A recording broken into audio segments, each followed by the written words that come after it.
guys, what's going on? In today's video, we're going to be going back in time and having a look at the Hasbro Inhumanoids. This is Decompose.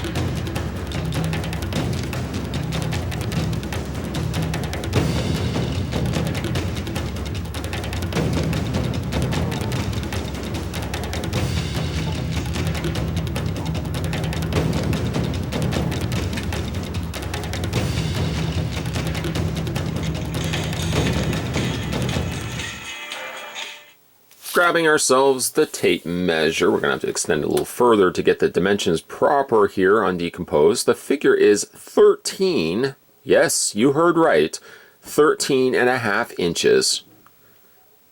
And before we get to the meat and potatoes of looking at the figure, also to give you a size comparison, there he is next to Dr. Derek Bright. The figure, Dr. Derek that is, Derek stands at roughly about maybe 2/3, 3/4 of the way up his leg. So the figures themselves for Inhumanoids are considerably taller than the smaller Earth core. All the Inhumanoids toys were reviews I did way back when, back in the early heyday of YouTube, and thought it would be a perfect time to kind of go back and revisit this particular toy line, as it's one of my all-time favorites.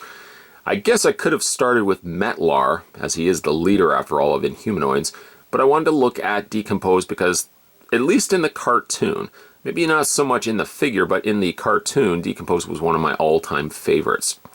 Each of them kind of had abilities. Metlar controlled or dwelled amongst the lava pits, and then of course you had Tendril, who was a plant-like creature that had these long tendrils sort of thing.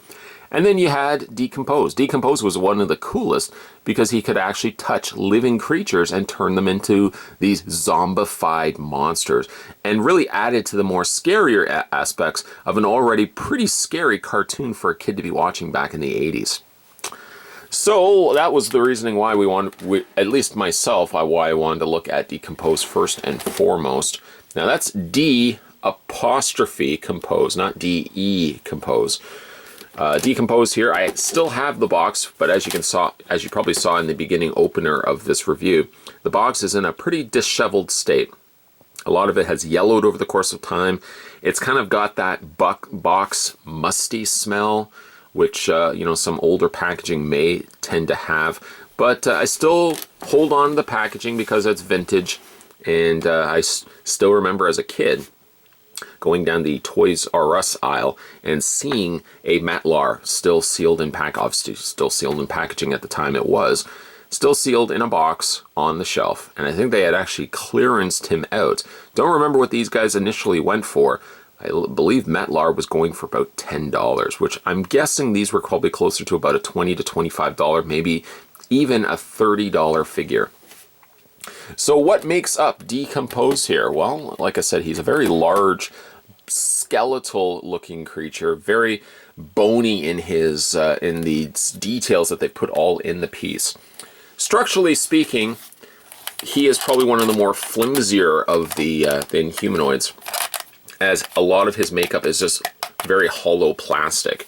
The biggest culprits for this particular one is the legs. If we just move the arms out of the way just for a second,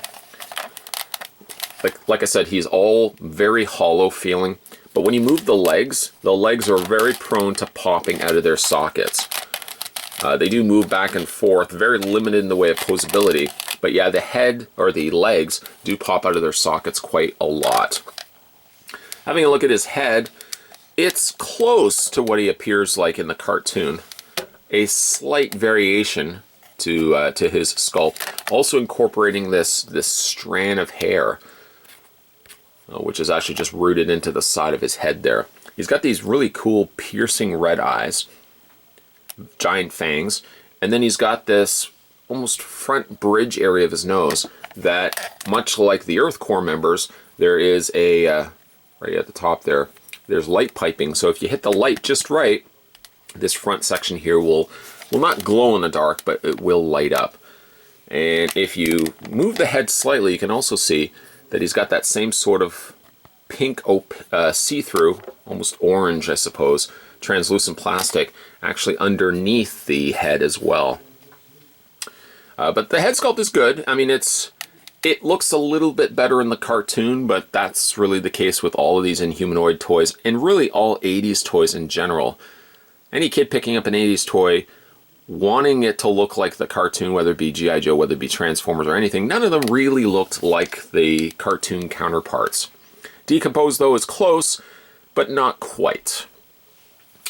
As you can see, or as mentioned before, he's got all this cool little texturing here that looks like it's just a series of different bones and protrusions sticking out from his skin. It's got some really nice texturing effect to it. Now, unfortunately, the paint doesn't really help it too much. Kind of like what we looked at with Dr. Derek Bright. He's got areas in which he's got the darker kind of tanned orange that's been airbrushed or painted onto the figure, but it's not everywhere. It's only on the arms, on the interior of the arms and the hands, and then it's on the interior of the legs. Everything else is kind of, well, even on the back, is very pale and closer almost to like a beige color. You'll probably see these little tab points and think, what are those for? I'll show you those in a second. Got some really nice spinal work that's been sculpted in the bones, protrusions and stuff. He does feel like moving him and stuff. This is now only, I've had this guy packed away since the last time I reviewed these, and it reminded me again, getting these out of packaging, or getting them out of my storage boxes, how hollow, like, Decompose feels. Like, even in the interior there, this is just a hollow cavity, and like, these pieces don't really feel like they all come together. There's like little gaps where like the halves didn't come together. I'm surprised actually that the legs haven't fallen off yet, because that seems to be the one thing that happens a lot with this particular figure. And you can probably see one other thing that happens a lot with this particular figure too. He's a little at times weak in the legs. One thing I may have mentioned in the initial review is his feet. His feet are very small by comparison to the rest of the figure. And this particular foot, while this one seems flatter, this one for some strange reason sits on an awkward angle. So when you place him down, he tends to have a better footing on this side than on this side here, which has a very noticeable gap where it doesn't quite touch the surface of the whatever surface you have him displayed on. Other little paint elements can be mentioned in this review. He's got of course, the painted in claws, painted in feet, and then he's got the painted in rib cage there as well, which, let's talk about the rib cage now. Going back to these little levers that we talked about, or I had mentioned before, if you squeeze these, essentially what that is doing is it's opening and closing the rib cage. And then inside, it's almost like a soft rubber that's inside the inner workings of Decompose. And then the selling point for this particular toy, kind of like it was in the cartoon, is you could take, let's see, who are we going to grab here? Let's grab Herc Armstrong. You can actually take any one of the Inhumanoids and you can put them inside the rib cage. Now, it doesn't hold it nearly as much to, like if Decompose was a little bit bigger and the rib cage was obviously, by comparison, was a lot bigger, you'd be able to hold the Earth Core members a little bit easier because they don't quite fit in. If like the rib cage was about the size of his torso, there'd be a lot more grabbing onto the Earth Core members. So ultimately, even though it's a neat gimmick, you really can't fit them all that well in there. And that also, as you could probably guess it, will throw off the footing here for Decompose, who already slightly has a loose leg problem. Putting any little bit of extra weight on the front of the toy, such as, Earth Core member Herc Armstrong, for example, it will probably cause him to lose his balance and fall either forward or just kind of collapse on himself. Let's have a look at his posability, shall we? Just getting a close look at his head. His head rotates left and right. A lot of squeaking and stuff happens when you start moving this toy around. Arms rotate all the way around. And legs do the exact same thing, back and forth.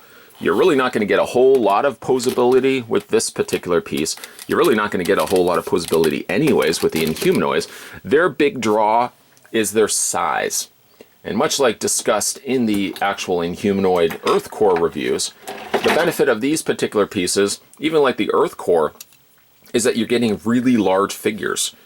These were 7 inches. You put them next to, for example, an Inhumanoid Decompose, and the sheer size of these dwarfs the members of Earth Core. Now, if these had only been 3 3/4 inches, like, say, other Hasbro properties, G.I. Joe, if they were 3 3/4 inch, they would work even better with a larger scale format here of Decompose. Decompose could have probably stayed the same size, but if they had only made the Earth Core members about that big, they would have easily fit inside the cavity of his rib cage here. I'm almost certain that anybody of the younger variety watching these reviews will think that these toys seem slightly dated, and as a collector of myself who have collected these over the course of years, opening these up and having a look at them again, I will admit they are a little on the more simplified, more dated look to them. Like their sculpts are good, but the figures do feel a little on the light, flimsy side. Decompose has some really good design elements to them, but maybe by today's standards, a figure like this may be overlooked if you saw him at the bin. But one of the beautiful things about the Inhumanoids, not to be overlooked, is the fact that factoring in that back in the day when these toys were first released, there weren't a lot of toys this big. Nowadays, that pretty much goes without saying. You can get a lot of Transformers that tower over this guy, for example. But back in the day, Inhumanoids were probably, if not, one of the biggest toy lines to see on toy shelves. It's just it's a shame that they didn't get as much love as, say, the larger properties such as G.I. Joe and Transformers. Inhumanoids just kind of faded away, kind of like the cartoon, just kind of faded away. And it's only from maybe the love that reviewers like myself have from time to time to remind people that there were pretty cool shows out there back in the 80s that weren't just G.I. Joe and weren't just Transformers. Today we were going back in time and having a look at the 1986 release of the Hasbro Inhumanoids Decompose, my all-time favorite of the Inhumanoids. If you perhaps have grown up collecting these, if you ever had Decompose, let me know in the comments section down below. If you also haven't had a chance yet to hit that little subscribe button, I just dropped Liquidator's head if you were wondering what that noise was. If you haven't already hit the subscribe button, make sure you do, as of course more videos will be coming along the way. We're going to have a look at the other Inhumanoids, both Metlar and Tendril, so stay tuned for those. And of course, non-retro reviews are going to be coming your way as well. So even though we look at the retro toys, there's going to be a lot of cool new toys that we're going to be having a look at on this channel for 2018 as well. Either way, guys, thanks for watching as you always do. I'll see you guys next time.